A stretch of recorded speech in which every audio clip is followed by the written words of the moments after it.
నమస్కారం 3RR news కు స్వాగతం. నేను సుధా. వార్తల్లో ముందుగా ముఖ్యాంశాలు.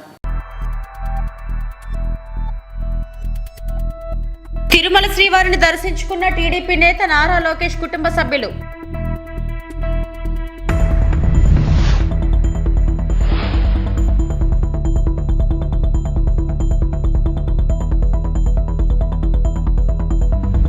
బాలయ్య పవన్ కంటే పెద్ద నటుడు కరకట్ట కమల్ హాసన్ అంటూ మంగళగిరి ఎమ్మెల్యే ఆర్కేను ఎద్దేవా చేసిన నారా లోకేష్.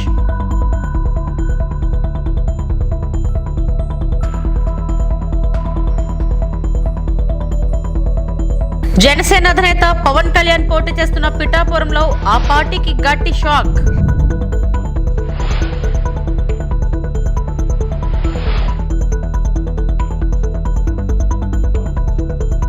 రైజింగ్ భారత్ సమ్మిట్ లో ప్రధాని నరేంద్ర మోడీ పాల్గొని ప్రసంగించారు. ఈ సమయంలో ఎన్నికల వేడి తారస్థాయికి చేరుకుంది. తేదీలు ప్రకటించబడ్డాయి. ఈ మీట్ లో చాలా మంది తమ అభిప్రాయాలను వ్యక్తం చేశారు. చర్చకు వాతావరణం ఏర్పడింది మరియు ఇది ప్రజాస్వామ్యానికి అందం. ఎన్నికల ప్రచారం దేశంలో పూర్తి స్వింగ్ లో ఉంది. ప్రభుత్వం తన 10 సంవత్సరాల పనితీరు కోసం రిపోర్ట్ కార్డును ఉంచుతోంది. మేము రాబోయే 25 సంవత్సరాల కోసం రోడ్ మ్యాప్ ను చార్ట్ చేస్తున్నాం మరియు మా 3వ టర్మ్ మొదటి 100 రోజుల ప్రణాళికను రూపొందిస్తున్నాం అని పీఎం మోడీ అన్నారు. लोकतंत्र के इस पर्व में हिस्सा लेने जा रहे हैं.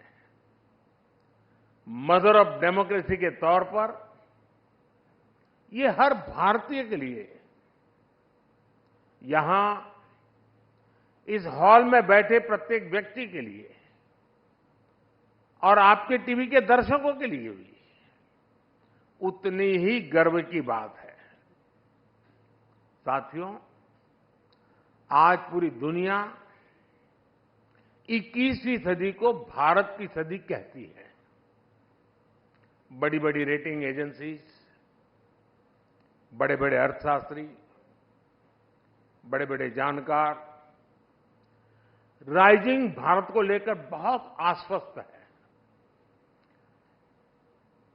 और इन लोगों के मन में कोई इफ नहीं है, बट नहीं है, नो इफ नो बट्स. आखिर ऐसा क्यों है? कोई सवालिया निशान नहीं, ऐसा क्यों है? ऐसा इसलिए है क्योंकि पूरी दुनिया आज ये देख रही है कि पिछले 10 साल में भारत ने कितने बड़े परिवर्तन किए हैं. आजादी के बाद से जो सिस्टम बना, जो वर्क कल्चर बना, उस सिस्टम में ये ट्रांसफॉर्मेशन लाना इतना आसान नहीं था, लेकिन ये हुआ है और ये हम भारतीयों ने ही करके दिखाया है. आज भारत का कॉन्फिडेंस लेवल हर भारतीय की बातों में झलकता है. आज हम विकसित भारत की बात कर रहे हैं. आज हम आत्मनिर्भर भारत की बात कर रहे हैं. और लोग चाहे विपक्ष में हो, देश के भीतर हो या देश के बाहर हो, सब भारत की उपलब्धियां देख रहे हैं. सिर्फ 10 साल में 25 करोड़ लोगों का गरीबी से बाहर निकलना, क्या ये ऐसे ही हो गया होगा क्या? सिर्फ 10 साल में भारत का 11वें नंबर से 5वें नंबर की इकोनॉमी बन जाना, क्या ऐसे ही हुआ होगा क्या? सिर्फ 10 साल में भारत का फॉरेक्स रिजर्व बढ़कर के జనసేన అధినేత పవన్ కళ్యాణ్ పోటీ చేస్తున్న పిఠాపురంలో ఆ పార్టీకి భారీ షాక్ తగిలింది. జనసేన పిఠాపురం మాజీ ఇన్ఛార్జ్ మాగినేడి శేషకుమారి వైఎస్ఆర్ కాంగ్రెస్ పార్టీలో చేరారు. తాడేపల్లిలోని ముఖ్యమంత్రి క్యాంప్ కార్యాలయంలో సీఎం వైఎస్ జగన్ సమక్షంలో మాగినేడి శేషకుమారి వైఎస్ఆర్ కాంగ్రెస్ పార్టీలో చేరారు. 2014 ఎన్నికల్లో జనసేన తరపున పిఠాపురం అసెంబ్లీ నియోజకవర్గం నుంచి శేషకుమారి పోటీ చేశారు. కార్యక్రమంలో YSRCP regional coordinator PV Mithun Reddy, Pithapuram YSRCP assembly నియోజకవర్గ సమన్వయకర్త వాంగా గీత పాల్గొన్నారు. నార్కట్పల్లి గ్రామానికి చెందిన మాళవిక శంకర్పల్లిలో విధులు నిర్వహిస్తున్నట్లు నమ్మించింది. అయితే ఆర్పీఎఫ్ యూనిఫామ్లో రీల్స్ చేయటమే కాకుండా పెళ్లి సంబంధం చూసేందుకు కూడా యూనిఫామ్లోనే వెళ్లింది.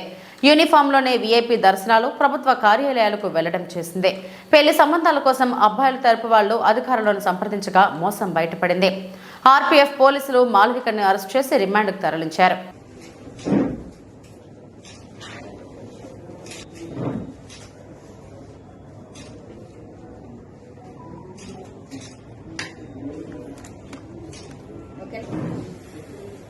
యమునా అండ్ ఈ అమ్మాయి పేరు రమ్య యామిని. బాలయ్య పవన్ కంటే పెద్ద నటుడు కారకట్ట కమల్ హాసన్ అంటూ మంగళగిరి ఎమ్మెల్యే ఆర్కేను ఎద్దేవా చేశారు నారా లోకేష్. ఆయన పెద్ద నటుడని జాగ్రత్తగా ఉండాలన్నారు. కుప్పం నియోజకవర్గంలో పోటీ పడేలా మంగళగిరి నియోజకవర్గాన్ని అభివృద్ధి చేస్తామని హామీ ఇచ్చారు. ప్రభుత్వ ఉద్యోగులను పరిపాలన అభివృద్ధిలోనూ భాగస్వాములు చేస్తామని లోకేష్ తెలిపారు. ఏ సీఎం అయినా తమ పరిపాలనను అభివృద్ధి కార్యక్రమంతో ప్రారంభిస్తారని, కానీ జగన్ మాత్రం విధ్వంసంతో మొదలుపెట్టారని ధ్వజమెత్తారు. తెదేపా జాతీయ ప్రధాన కార్యదర్శి నారా లోకేష్ కాన్వాయ్ను ఉండవల్లి కర్రకట్ట వద్ద పోలీసులు ఆపారు. ఎన్నికల కోడ్ నేపథ్యంలో తనిఖీలు చేస్తున్నామని చెప్పడంతో ఆయన సహకరించారు. కాన్వాయ్లోని కార్లు అన్నింటినీ తనిఖీ చేసి కోడ్కు విరుద్ధంగా ఏమీ లేదని పోలీసులు నిర్ధారించారు. ఎన్నికల నిబంధనలు ఉల్లంఘించకుండా లోకేష్ ప్రచారం సాగుతుందని ధృవీకరించారు. తాడేపల్లిలోని అపార్ట్మెంట్ వాసులతో ముఖాముఖి కార్యక్రమానికి వెళుతుండగా ఈ తనిఖీలు జరిగాయి.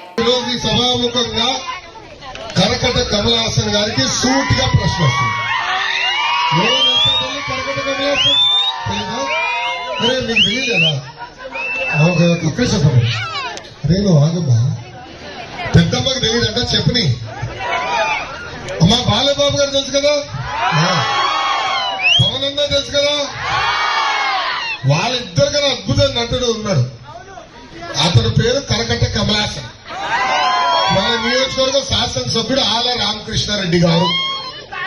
ఆయన ఎంత అద్భుతంగా నటిస్తాడంటే 6 నెలల క్రితం నేను రాజీనామా చేస్తున్నా, ముఖ్యమంత్రి గారు అనేక హామీలు ఇచ్చాడు నియోజకవర్గానికి, ఏ ఒక్క హామీ నిలబెట్టుకోలేదని చెప్పినాడు. ఆనాడు ఆయనే చెప్పారు నన్ను మంత్రి చేస్తానని చేయలేదన్నాడు. నియోజకవర్గానికి 2,000 కోట్ల రూపాయలు ప్రతి సంవత్సరం ఖర్చు పెట్టి అభివృద్ధి చేస్తానని ముఖ్యమంత్రి గారు చేయలేదన్నారు. ప్రజలు అనేక ఇబ్బందులు ఎదుర్కొంటున్నారు, బాధల్లో ఉన్నారు, వాళ్ళ సమస్యలు నేను పరిష్కరించలేకపోతున్నానని ఇంకా వద్దు నాకు రాజకీయాలని రాజీనామా చేసి షర్మిలా గారి ఎన్నికల పరిగెత్తుకుంటూ వెళ్ళాడు. తర్వాత 2 నెలలు ఏమైందో నాకు తెలియదు, ఏం మాటలు కుదిరినాయో నాకు తెలియదు. మళ్ళీ సడన్ గా ముఖ్యమంత్రి గారి ఇంటి ముందర కంప్లీట్ చేయడం కరకట్ట కమలాసన్. వైఎస్ఆర్ కాంగ్రెస్ పార్టీ అధ్యక్షులు రాష్ట్ర ముఖ్యమంత్రి వైఎస్ జగన్మోహన్ రెడ్డి నిత్యం వివిధ వర్గాల ప్రజలతో మమేకమవుతూ కార్యకర్తలను ఎన్నికల సంగ్రామానికి సన్నద్ధులను చేస్తూ మేమంతా సిద్ధం బస్ యాత్ర సాగుతుందని మంత్రి పెద్దిరెడ్డి రామచంద్రారెడ్డి చెప్పారు. సీఎం వైఎస్ జగన్ చేపట్టే మేమంతా సిద్ధం బస్ యాత్ర విజయవంతం చేసేందుకు ఇవాళ కర్నూలు నగరంలో సమన్వయ సమావేశం నిర్వహించారు. ఈ సందర్భంగా పార్టీ జెండాలను మంత్రి ఆవిష్కరించారు. ఈ నెల 27వ తేదీన వైఎస్ఆర్ జిల్లా ఇడుపులపాయలో బస్ యాత్ర ప్రారంభమై ఉత్తరాంధ్ర వరకు కొనసాగుతుందని తెలిపారు. 27న ఇడుపులపాయలోని దివంగత మహానేత వైఎస్ రాజశేఖర రెడ్డి ఘాట్ వద్ద సీఎం వైఎస్ జగన్ నివాళులు అర్పిస్తారని, అనంతరం బస్ యాత్ర ప్రారంభమవుతుందని చెప్పారు. ఈ యాత్రను విజయవంతం చేయాలని మంత్రి పిలుపునిచ్చారు. సమావేశంలో ఎమ్మెల్సీ, ముఖ్యమంత్రి టూర్ కోఆర్డినేటర్ తలసిల రఘురాం, ఎమ్మెల్యేలు శిల్పా చక్రపాణి రెడ్డి, కాటసాని రాంభూపాల్ రెడ్డి, హఫీజ్ ఖాన్ తదితరులు పాల్గొన్నారు. రాబోయే 5 సంవత్సరాలలో మన ప్రభుత్వం ఇంకా ఏ విధంగా పనిచేయాలని చెప్పి సూచనలు, సలహాలు తీసుకుంటారు. అదేవిధంగా అక్కడ ప్రజలతో మనం ఈ 5 సంవత్సరాలలో అమలు చేసిన సంక్షేమ పథకాలు ఏ విధంగా ఉన్నాయి, ఇలాంటి విషయాలన్నీ కూడా ఒక ఇంటరాక్షన్లో తెలియజేసుకొని నంద్యాల నుంచి నంద్యాలలో 4 గంటలకు సమావేశం అవుతుంది. నంద్యాల నుంచి కర్నూలు జిల్లాలో ఎమ్మిగనూరులో 29వ తేదీ జరుగుతుంది. ఆ తర్వాత షెడ్యూల్ మళ్ళీ కూడా తెలియజేస్తాము అక్కడ ఈ పూర్తయ్యే లోపల. ఈ 29వ తేదీ ఎమ్మిగనూరు సభ తర్వాత వారు అనంతపూరు, చిత్తూరు, తిరుపతి మీదుగా అప్ టు విజయవాడ వెళ్తారు.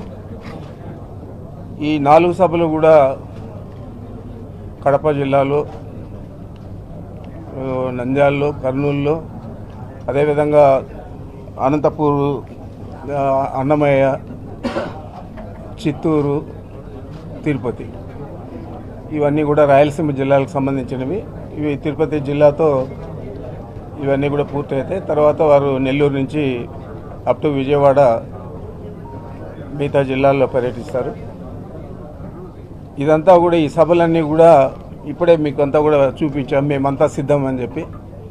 గతంలో సిద్ధం సభలు ఏదైతే 4 జిల్లాల్లో జరిగాయో అక్కడ కాకుండా మిగతా జిల్లాల్లో ఈ మేమంతా సిద్ధం సభలు జరుగుతాయి.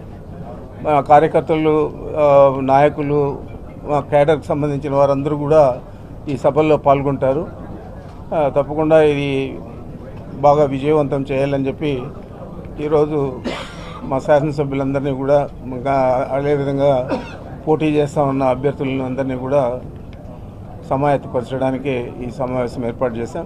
టీడీపీ నేత నారా లోకేష్ కుటుంబ సభ్యులు గురువారం తిరుమల శ్రీవారిని దర్శించుకున్నారు.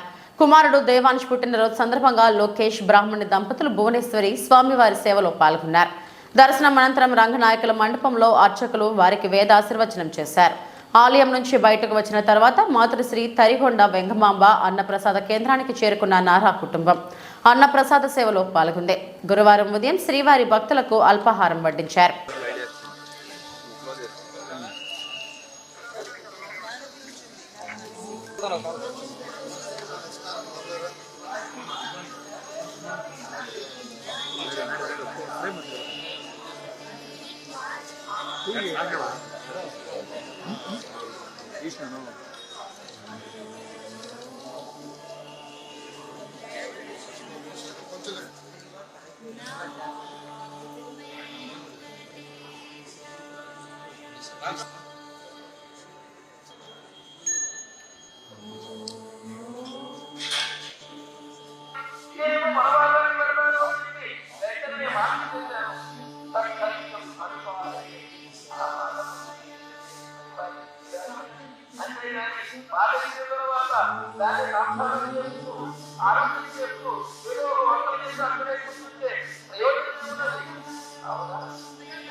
Hey!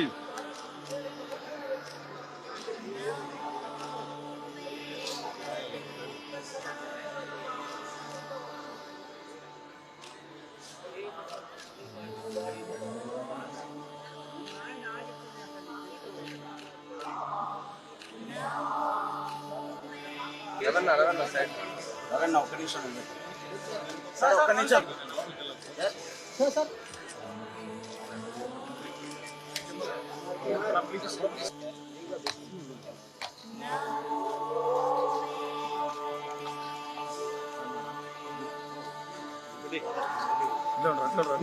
ప్లీజ్ అన్న ప్లీజ్ నేను చెప్పేది మీకు తెలియదు ఏం కాదు కదా ప్లీజ్ ప్లీజ్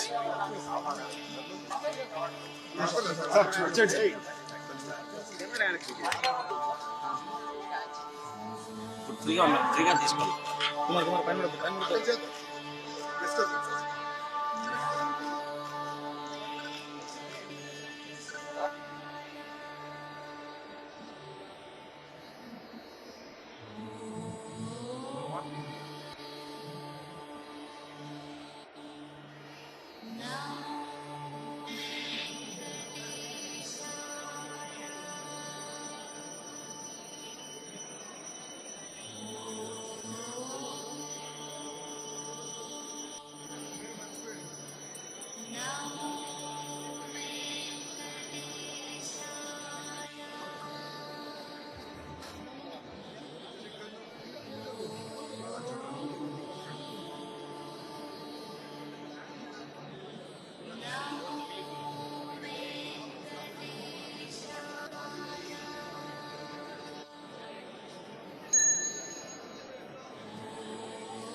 ఈ వార్తలు ఇంతటితో సమాప్తం. నమస్తే.